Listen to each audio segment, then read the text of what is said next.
Born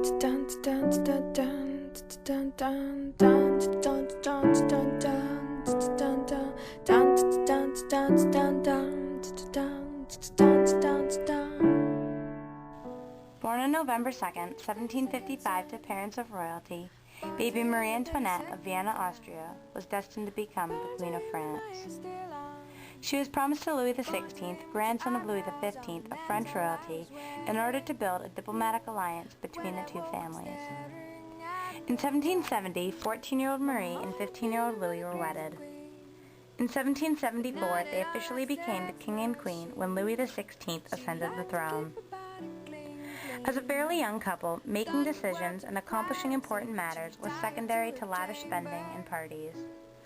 Marie especially had a habit of spending extravagantly. She enjoyed a wealthy life, including jewels, parties, perfumes, banquets, and clothing at its finest. Marie had a fetish for extraordinary hairstyles, sometimes spending hours in creating large heads of hair entangled with ribbons and figures and designs. Being from Austria, the people of France already didn't like Marie. To make matters worse, Marie had been queen for quite some time and still had not produced an heir. Marie desperately wanted a child, but Louis was plagued with a personal issue that kept the two from having a child for years. The people were quick to blame Marie. After undergoing a surgery, Louis was finally able to give Marie an heir. Her firstborn was a girl in 1778.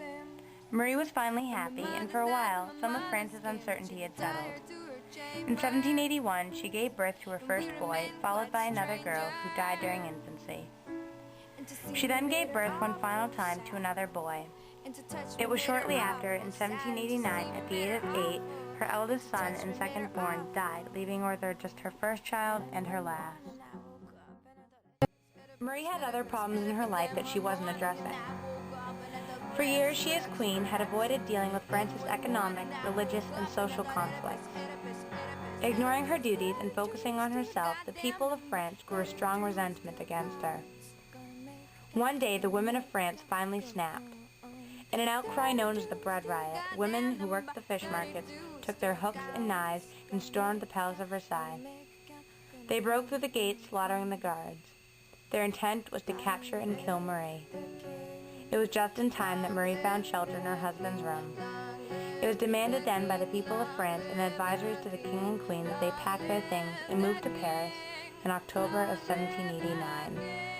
This was a shun upon them both. The King and Queen could no longer taste being so disgraced, nor could they stand having their power being taken away from them. The royal couple planned their escape to Austria. They left from Paris and were stopped at Varnes on October 21st, 1791. Their carriage held 6 passengers and only 5 passports. Only miles from freedom, they were recognized and arrested. Thrown in prison, Marie had finally hit an all-time low as queen.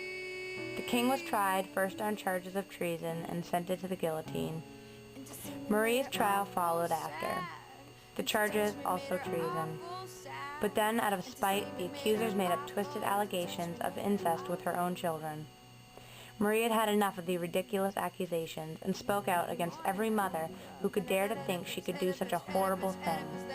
Needless to say, she was guilty of treason. Marie would be sentenced to the same death as Louis. But unlike he had been brought to death by carriage, Marie would shamefully be brought in a wooden crate, like all the others of non-importance had been. Marie died vain, aged, and hated as a woman and a queen. Da da do.